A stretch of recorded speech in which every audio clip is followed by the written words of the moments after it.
Hello friends, welcome to stock market nursery. मैं हूं आपका दोस्त वरुण। आज के इस वीडियो में हम लोग स्टॉक मार्केट में यूज होने वाले सबसे इम्पॉर्टेंट टेक्निकल एनालिसिस इंडिकेटर के बारे में बात करने वाले हैं, जिसका नाम है moving average.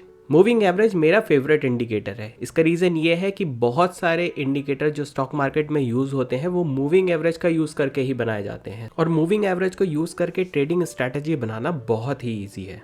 Moving average stock market में यूज होने वाला सबसे पॉपुलर टेक्निकल एनालिसिस इंडिकेटर है। तो आज हम इस वीडियो में जानेंगे कि मूविंग एवरेज आखिर होता क्या है, मूविंग एवरेज कितने तरीके के होते हैं, एक ट्रेडर को और एक इन्वेस्टर को किस टाइप का मूविंग एवरेज यूज करना चाहिए, और इस वीडियो के लास्ट में हम मूविंग एवरेज का यूज करके एक ट्रेडिंग स्ट्रैटेजी के बारे में डिस्कस करेंगे। तो इस वीडियो को लास्ट तक जरूर देखिए, ये बहुत ही इंपॉर्टेंट और इन्फॉर्मेटिव वीडियो है। अगर आपने अब तक हमारे चैनल को सब्सक्राइब नहीं किया है तो प्लीज़ हमारे चैनल को सब्सक्राइब ज़रूर करें। तो चलिए स्टार्ट करते हैं। Moving average. मूविंग एवरेज एक ऐसा टेक्निकल एनालिसिस इंडिकेटर है जिसकी मदद से हम लोग स्टॉक मार्केट में किसी भी पर्टिकुलर स्टॉक के प्राइस के होने वाले फ्लक्चुएशंस को स्मूथ आउट करते हैं। मूविंग एवरेज को हम किसी भी पर्टिकुलर पीरियड में किसी भी पर्टिकुलर स्टॉक के क्लोजिंग प्राइसेस को जोड़कर उसका एवरेज निकालकर कैलकुलेट करते हैं। इसको आसान शब्दों में ऐसे कह सकते हैं कि मूविंग एवरेज एक ट्रेंड इंडिकेटर है जिसमें हम किसी भी पर्टिकुलर स्टॉक के क्लोजिंग प्राइसेस को एक पर्टिकुलर टाइम फ्रेम में ऐड करते हैं और उसका एक एवरेज निकालते हैं, और उस एवरेज की मदद से एक ट्रेडिंग अपॉर्चुनिटी को सर्च करते हैं। तो आई होप आपको समझ आया होगा कि मूविंग एवरेज आखिर होता क्या है। तो चलिए इसको एक एग्जाम्पल से समझते हैं। तो जैसा कि आप यहाँ देख सकते हैं, ये टाटा कंसल्टेंसी सर्विसेज का डेली कैंडलस्टिक चार्ट है, और जो यहाँ पर आप ब्लू लाइन देख रहे हैं वो इस पर डाली गई एक मूविंग एवरेज की लाइन है। ये moving average 20 moving average line है। 20 मूविंग एवरेज बेसिकली ये बताता है कि हमने पिछले 20 दिन के TCS के स्टॉक प्राइसेस को कैलकुलेट किया है और उसके बेसिस पर एक एवरेज निकालकर इस लाइन को प्लॉट किया है। मूविंग एवरेजेस किसी भी पर्टिकुलर स्टॉक के लिए सपोर्ट और रेजिस्टेंस का भी काम करते हैं। तो चलिए अब लाइव चार्ट्स की मदद से देखते हैं कि मूविंग एवरेज को कैसे प्लॉट किया जाता है, और साथ ही साथ ये समझते हैं कि मूविंग एवरेजेस सपोर्ट और रेजिस्टेंस की तरह कैसे काम करते हैं। तो यहाँ पर हम लोग ट्रेडिंग व्यू चार्ट्स का यूज़ करके मूविंग एवरेज को प्लॉट करते हैं। तो जैसा कि आप यहाँ देख सकते हैं, TCS का 30 मिनट कैंडलस्टिक चार्ट है। तो आपको यहाँ पर इंडिकेटर्स पर क्लिक करना है और टाइप करना है मूविंग एवरेजेस। तो जैसा कि आप देख सकते हैं, यहाँ बहुत सारे मूविंग एवरेजेस दिखाई देते हैं। Moving average convergence divergence, moving average exponential, but आपको यहाँ क्लिक करना है मूविंग एवरेज पर। तो जैसे ही आप मूविंग एवरेज पर क्लिक करते हैं तो ये बाय डिफ़ॉल्ट 9 पीरियड की मूविंग लाइन को ड्रॉ कर देता है। हम इस लाइन को थोड़ा सा थिक कर देते हैं, तो यहाँ पर हमने 9 पीरियड का मूविंग एवरेज ड्रॉ किया है। अगर हम इसे चेंज करना चाहते हैं तो हम इसकी लेंथ को 20 भी अपडेट कर सकते हैं। यहाँ 20 लेंथ का मतलब ये है कि जो भी मूविंग एवरेज ड्रॉ होगा वो लास्ट 20-30 मिनट कैंडल्स के क्लोजिंग प्राइस का जो भी एवरेज निकला है उसके बेसिस पर मूविंग एवरेज की लाइन ड्रॉ हो जाएगी। और अगर हम इसकी लेंथ को 50 कर देते हैं तो यहाँ 50 का ये मतलब है कि मूविंग एवरेज की लाइन पिछली 50-30 मिनट की कैंडलस्टिक के क्लोजिंग प्राइस के बेसिस पर ड्रॉ की गई है। तो देखा आपने यहाँ पर ये लाइन कितनी स्मूथ हो जाती है।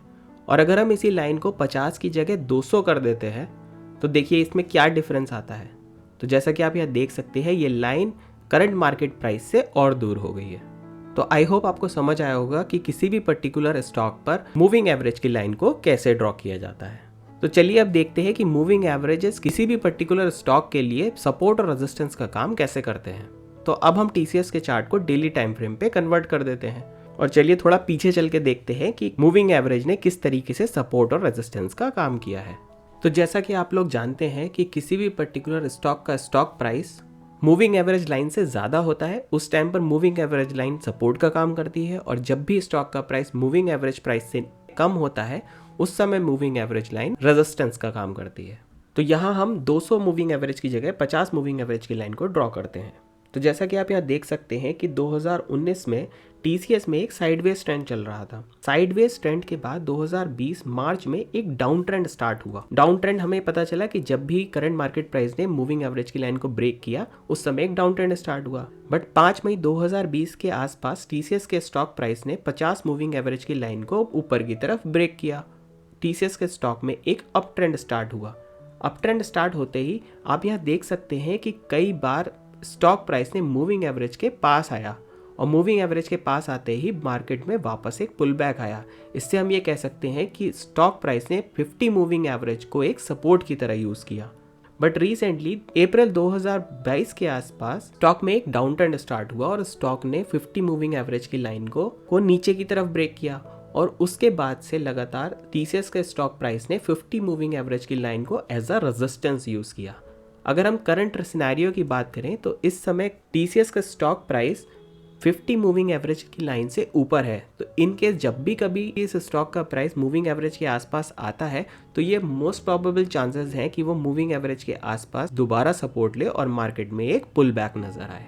तो आई होप आपको क्लियर हुआ होगा कि मूविंग एवरेजेस किसी भी पर्टिकुलर स्टॉक के लिए सपोर्ट और रेजिस्टेंस का काम कैसे करते हैं। तो चलिए अब रिलायंस इंडस्ट्रीज के चार्ट पर देखते हैं। तो जैसा कि आप यहाँ देख सकते हैं, दिसंबर मंथ में रिलायंस के स्टॉक प्राइस ने 50 EMA को ब्रेक किया था और फरवरी मंथ के आसपास 50 मूविंग एवरेज लाइन ने रेजिस्टेंस का काम किया और रेजिस्टेंस पे टच होते ही स्टॉक वापस नीचे की तरफ गया। इसी तरीके से आप यहाँ देख सकते हैं कि इस पर्टिकुलर पोजीशन पर सपोर्ट लिया, इस पर्टिकुलर पोजीशन पर रेजिस्टेंस का काम किया। अगर करंट सिनेरियो की बात करें तो यहाँ रिसेंटली मूविंग एवरेज ने एक रेजिस्टेंस का काम किया था और उसके बाद स्टॉक प्राइस नीचे की तरफ जा रहा है। मूविंग एवरेजेस किसी भी पर्टिकुलर स्टॉक के लिए ट्रेंड आइडेंटिफाई करने के लिए भी यूज किए जाते हैं। तो जैसे कि आप इस टीसीएस के एग्जांपल में देख चुके हैं, जैसे ही इस मूविंग एवरेज की लाइन ऊपर की तरफ जाने लगती है तो इससे ये क्लियर हो जाता है कि इस किसी भी पर्टिकुलर स्टॉक में अप ट्रेंड स्टार्ट हो गया है। और अगर हम थोड़ा पीछे की तरफ देखते हैं तो मार्केट में जैसे ही मूविंग एवरेज की लाइन नीचे की तरफ जाने लगती है तब ये क्लियर हो जाता है कि किसी भी पर्टिकुलर स्टॉक में डाउन ट्रेंड स्टार्ट हो गया है। मूविंग एवरेज कितने तरीके के होते हैं? वैसे तो स्टॉक मार्केट में बहुत सारे तरीके के मूविंग एवरेजेस अवेलेबल हैं, बट मार्केट में दो तरीके के मूविंग एवरेजेस सबसे ज़्यादा पॉपुलर हैं। पहला है सिंपल मूविंग एवरेज SMA और दूसरा है एक्सपोनेंशियल मूविंग एवरेज EMA। तो चलिए समझते हैं सिंपल मूविंग एवरेज क्या होता है।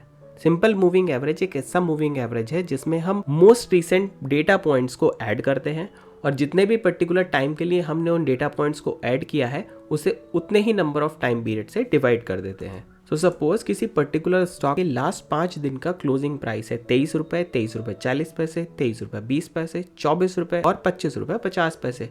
तो अगर हम इसका SMA कैलकुलेट करें तो हम इन सारे के सारे प्राइसेस को ऐड करते हैं और क्योंकि ये 5 दिन का सिंपल मूविंग एवरेज कैलकुलेट कर रहे हैं तो हम इन सबके सम को हम 5 से डिवाइड कर देते हैं। तो इससे सिंपल मूविंग एवरेज कैलकुलेट होकर आता है 23 रुपये 82 पैसे। और अगर हम एक्सपोनेंशियल मूविंग एवरेज की बात करें कि एक्सपोनेंशियल मूविंग एवरेज आखिर होता क्या है, तो EMA बेसिकली एक अलग टाइप का मूविंग एवरेज है जिसमें हम रीसेंट प्राइस मतलब जो लेटेस्ट प्राइस होता है उस पर सबसे ज़्यादा वेटेज देते हैं और वेटेज के हिसाब से उन डेटा पॉइंट्स को ऐड करके उनका एवरेज निकालते हैं। यहाँ वेटेज से मतलब ये है कोई भी पर्टिकुलर स्टॉक जो आज जिस पर्टिकुलर प्राइस पर बंद हुआ है उस पर्टिकुलर प्राइस की वेटेज सबसे ज़्यादा होगी और जो कल वाला प्राइस था उसकी वेटेज आज के प्राइस से कम होगी। और अगर हम उससे पहले वाले दिन के डेटा पॉइंट की बात करें तो उसकी वेटेज यस्टरडे के डेटा पॉइंट से और भी कम होगी। EMA कैलकुलेट करते टाइम हम लेटेस्ट डेटा पॉइंट को सबसे ज़्यादा वेटेज देते हैं और उस वेटेज के हिसाब से एक्सपोनेंशियल मूविंग एवरेज को कैलकुलेट किया जाता है। तो अगर हम EMA मतलब एक्सपोनेंशियल मूविंग एवरेज को सिंपल मूविंग एवरेज से कंपेयर करते हैं तो EMA रीसेंट प्राइस चेंजेस के हिसाब से ज़्यादा रेस्पॉन्सिव होता है। वैसे तो मार्केट में जितने भी सॉफ्टवेयर्स अवेलेबल हैं उसमें आप डायरेक्टली EMA को सेलेक्ट करके एक EMA की लाइन को ड्रॉ कर सकते हैं। आपको मैनुअली अलग अलग EMA वैल्यूज़ को कैलकुलेट करने की ज़रूरत नहीं होती है। अगर आप EMA को कैलकुलेट करके देखना ही चाहते हैं तो हमने यहाँ पर EMA का फॉर्मूला प्रोवाइड किया है, आप उसकी मदद से EMA को कैलकुलेट कर सकते हैं। तो चलिए अब देखते हैं कि EMA को किसी पर्टिकुलर चार्ट पर कैसे प्लॉट किया जाता है। तो यहाँ आपको टाइप करना है मूविंग एवरेजेस एक्सपोनेंशियल। तो यहाँ पे आप देख सकते हैं कि तीसरे नंबर पर आपका ऑप्शन को सेलेक्ट करना है। यहाँ सेलेक्ट करते ही आप यहाँ देख सकते हैं कि बाय डिफ़ॉल्ट 9 लेंथ का मूविंग एवरेज ड्रॉ कर देता है। तो यहाँ हम इसे अपडेट करके 20 मूविंग एवरेज पे कन्वर्ट कर देते हैं। यहाँ हम इसका कलर चेंज कर देते हैं और थिकनेस थोड़ी चेंज करते हैं ताकि आपको क्लियर हो जाए। तो जैसे कि आप यहाँ देख सकते हैं कि ब्लैक कलर की लाइन EMA की लाइन है। यहाँ आपको दिख रहा होगा कि EMA और SMA में कुछ ज़्यादा डिफरेंसेस नहीं है, बट स्टॉक मार्केट में EMA को SMA से ज़्यादा प्रेफरेंस दी जाती है। इसका रीज़न यही है क्योंकि इसमें रीसेंट डेटा पॉइंट पर ज़्यादा वेटेज दिया जाता है। इसी वेटेज की वजह से EMA को ज़्यादा प्रेफरेंस दी जाती है। स्टॉक मार्केट में इन्वेस्टर्स या ट्रेडर्स को किस पर्टिकुलर मूविंग एवरेज को यूज़ करना चाहिए? तो अगर आप एक ट्रेडर हैं, ट्रेडिंग करते समय स्मॉलर टाइम फ्रेम्स का यूज़ करते हैं, जैसे कि 5 मिनट, 15 मिनट, 30 मिनट, 1 घंटा या फिर एक दिन टाइम फ्रेम का यूज़ करते हैं, तो इसके लिए आपको EMA मतलब एक्सपोनेंशियल मूविंग एवरेजेस का यूज़ करना चाहिए। पर अगर आप इन्वेस्टर हैं और आप इन्वेस्टमेंट डिसीजंस बिगर टाइम फ्रेम के बेसिस पर लेते हैं, यानी कि 1 हफ्ता या फिर 1 महीने के टाइम फ्रेम पर लेते हैं, तो आपको उस केस में सिंपल मूविंग एवरेज मतलब SMA का यूज़ करना चाहिए। तो यहाँ बहुत सारे लोगों के मन में ये क्वेश्चन आ सकता है, सो आप डेली जब भी स्टॉक मार्केट एक्सपर्ट्स को सुनते हैं तो वो कुछ वर्ड्स यूज़ करते हैं जैसे कि DMA, डेमा, इनका क्या मतलब होता है? सो बेसिकली अभी हमने SMA मतलब सिंपल मूविंग एवरेज को समझा था, वो सिंपल मूविंग एवरेज ही मूविंग एवरेज होता है। सो MA और SMA बेसिकली सेम चीज़ें होती हैं। अगर हम किसी भी पर्टिकुलर स्टॉक को डेली टाइम फ्रेम पर ड्रॉ करें और उस पर मूविंग एवरेज की लाइन को ड्रॉ करते हैं, तो वो मूविंग एवरेज कहलाता है DMA मतलब डेली मूविंग एवरेज। और उसी पर्टिकुलर डेली टाइम फ्रेम पर हम EMA ड्रॉ करते हैं, तो वो कहलाता है DEMA मतलब डेली एक्सपोनेंशियल मूविंग एवरेज मतलब डेमा। तो आई होप आपको समझ आया होगा कि डेमा, DMA इनमें क्या डिफरेंसेस होते हैं। तो चलिए आप मूविंग एवरेज को यूज करके एक सिंपल सी ट्रेडिंग स्ट्रेटेजी के बारे में समझते हैं। इस पर्टिकुलर ट्रेडिंग स्ट्रेटेजी को इम्प्लीमेंट करने के लिए हमने डेली चार्ट टाइम फ्रेम का यूज किया है। तो सबसे पहले समझते हैं बाई साइड की ट्रेडिंग स्ट्रेटेजी कैसे इंप्लीमेंट की जाती है। स्ट्रेटेजी इंप्लीमेंट करने का पहला रूल है, किसी भी पर्टिकुलर स्टॉक को तब खरीदेंगे जब उसका करंट मार्केट प्राइस 50 DMA की लाइन से ऊपर निकल जाएगा। और रूल नंबर 2 ये है कि हम उस पर्टिकुलर स्टॉक से अपनी पोजीशन को तब एग्जिट करेंगे, मतलब तब स्क्वायर ऑफ करेंगे, जब current market price 50 days EMA की लाइन से नीचे आ जाता है। तो चलिए इसको एक एग्जांपल से समझते हैं। तो जैसा कि आप यहाँ देख सकते हैं, हम लोग स्टॉक ओपन कर रहे हैं D-Mart का मतलब एवेन्यू सुपरमार्ट का। तो चलिए देखते हैं इसमें हम ट्रेडिंग स्ट्रेटेजी को कैसे इंप्लीमेंट कर सकते हैं। तो सबसे पहले हम लोग मूविंग एवरेज एक्सपोनेंशियल की लाइन को ड्रॉ कर लेते हैं। EMA की लाइन ड्रॉ करने के बाद हम इसको कन्वर्ट करेंगे 50 EMA पर। इसकी लाइन को थोड़ा क्लिक कर लेते हैं ताकि ये आपको क्लियर हो जाए। तो जैसा कि आप यह देख सकते हैं, हमने 50 EMA की लाइन को ड्रॉ कर लिया है। तो अब देखते हैं कि हमें किस पर्टिकुलर पॉइंट पर बाय करना है। तो जैसा कि हमने डिस्कस किया था कि जब भी current market stock price 50 day EMA की लाइन को क्रॉस करता है, वहां पर हमें बाय करना है। जुलाई फर्स्ट वीक में D-Mart में एक ग्रीन कैंडल बनी है जिसका क्लोज 50 EMA की लाइन से ऊपर है। तो इसके क्लोज प्राइस पर हम एक हॉरिजॉन्टल लाइन ड्रॉ कर लेते हैं। तो यहाँ आपको बाय करना है 3790 के लेवल पर। और एज पर रूल नंबर 2, जब भी स्टॉक का करंट मार्केट प्राइस 50 EMA की लाइन को नीचे की तरफ ब्रेक करके क्लोज देता है, उस पॉइंट पर हमें अपनी ओपन पोजीशन को एग्जिट करना है। अक्टूबर मिड में D-Mart में एक रेड कैंडल बनी है जिसका क्लोजिंग प्राइस 50 डे EMA की प्राइस से नीचे है। और अगर हम इसको हॉरिजॉन्टल लाइन से ड्रॉ करें तो ये प्राइस लगभग है 4153 रुपए पर। तो जैसा कि आपने देखा कि 3 महीने के अंतराल में आपको लगभग 400 पॉइंट मिले, है ना। एक सिंपल और एक इफेक्टिव ट्रेड। तो इतनी सिंपल सी स्ट्रेटेजी को इम्प्लीमेंट करके हम मार्केट में एक बड़ा प्रॉफिट भी कमा सकते हैं। तो अब जल्दी से सेल साइड की ट्रेडिंग स्ट्रेटेजी के बारे में भी डिस्कस कर लेते हैं। सेल साइड की ट्रेडिंग स्ट्रेटेजी इंप्लीमेंट करने के लिए सबसे पहला रूल है कि हम उस पर्टिकुलर पॉइंट पर किसी भी पर्टिकुलर स्टॉक को बेचेंगे जब उस पर्टिकुलर स्टॉक का current market price 50 day EMA की लाइन के नीचे चला जाएगा। और रूल नंबर 2 ये है कि हम उस पर्टिकुलर को तब स्क्वायर ऑफ करेंगे जब current market price 50 day EMA की लाइन के ऊपर क्लोज देगा। तो चलिए इसको भी जल्दी से एक एग्जांपल के थ्रू समझ लेते हैं। तो जैसा कि आप देख सकते हैं, हम लोग ओपन कर रहे हैं NMDC का चार्ट। तो NMDC के चार्ट पे देखते हैं कि हम सेल साइड की ट्रेडिंग स्ट्रेटेजी को कैसे इंप्लीमेंट कर सकते हैं। तो जैसे कि आप यहाँ देख सकते हैं कि मई मंथ में NMDC के स्टॉक प्राइस ने 50 डे EMA की लाइन को ब्रेक किया था। तो इस पर्टिकुलर कैंडल के क्लोजिंग प्राइस पर हम लोग सेल करते हैं, जो कि लगभग 112 रुपए के आसपास है। तो हम 112 रुपए पर सेल करते हैं और वेट करते हैं कि कब NMDC का current market price 50 day EMA को ऊपर की तरफ ब्रेक करता है।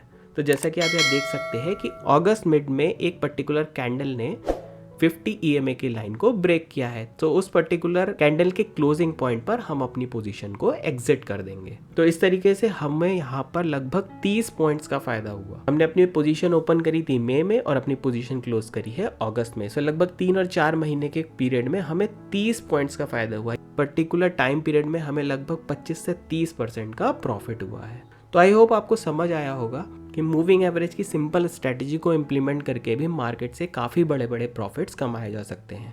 यहाँ पर एक इम्पॉर्टेंट पॉइंट ये है कि जब भी हम किसी भी पर्टिकुलर स्टॉक को बाय या सेल करते हैं तो हमें बाय और sell day end closing prices पर ही करना है। हम दिन के बीच में अपनी ट्रेड को इनिशिएट नहीं करेंगे। तो आई होप आपको आज का ये वीडियो बहुत पसंद आया होगा। आपने मूविंग एवरेजेस के बारे में डिटेल में समझा होगा। अगर आपको ये वीडियो पसंद आया तो प्लीज़ इस वीडियो को लाइक ज़रूर करें और हमारे चैनल को सब्सक्राइब ज़रूर करें। अगर आपकी कोई भी क्वेरी है तो प्लीज़ हमें कमेंट सेक्शन में ज़रूर लिखें।